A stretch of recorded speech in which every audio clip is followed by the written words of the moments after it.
And another little update, chaps. This one is obviously on the 37 Ford panel van.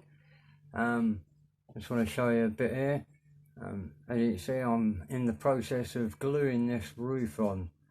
It's in a dark colour because I'm using a sprue glue to try and glue it and fill it at the same time. There wasn't much of a gap in between there, just a sort of V on the saw cut. So I've got that taped together in there.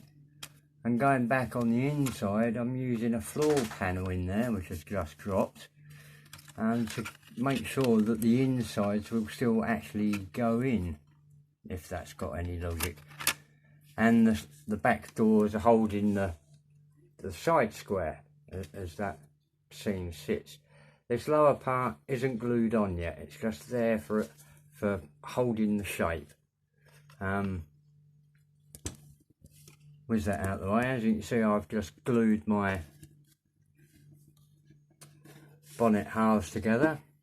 You can all learn bloody English. I'm giving up trying to say what your words are.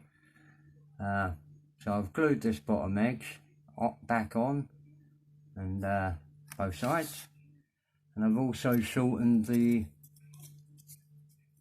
bulkhead. I managed to keep all these details, Brian, so I was quite chuffed with that. That's from Mr. BG over there.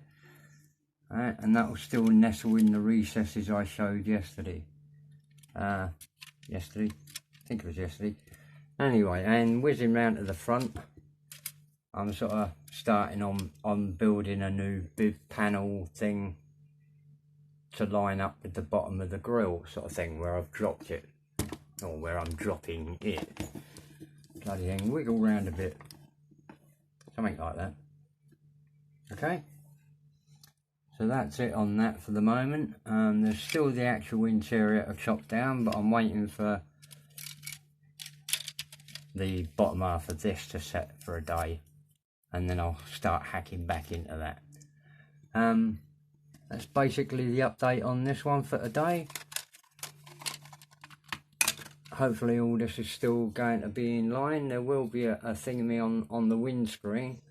I have noticed that it looks like in reality it must have had two flat screens split in the centre with a sort of T-piece thing. I'm not really sure yet. I'm going to look into more of that, but I can see this being just an evergreen T-shape and some flat panels rather than cutting down the kit part.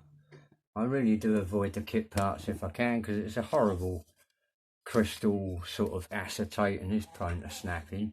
And if you can do it without using the kit part, well, it doesn't matter, does it? You end up with more accurate thickness of clear sheet in your windscreens anyway. Apart from that, best wishes from jolly old England. Tutty bye.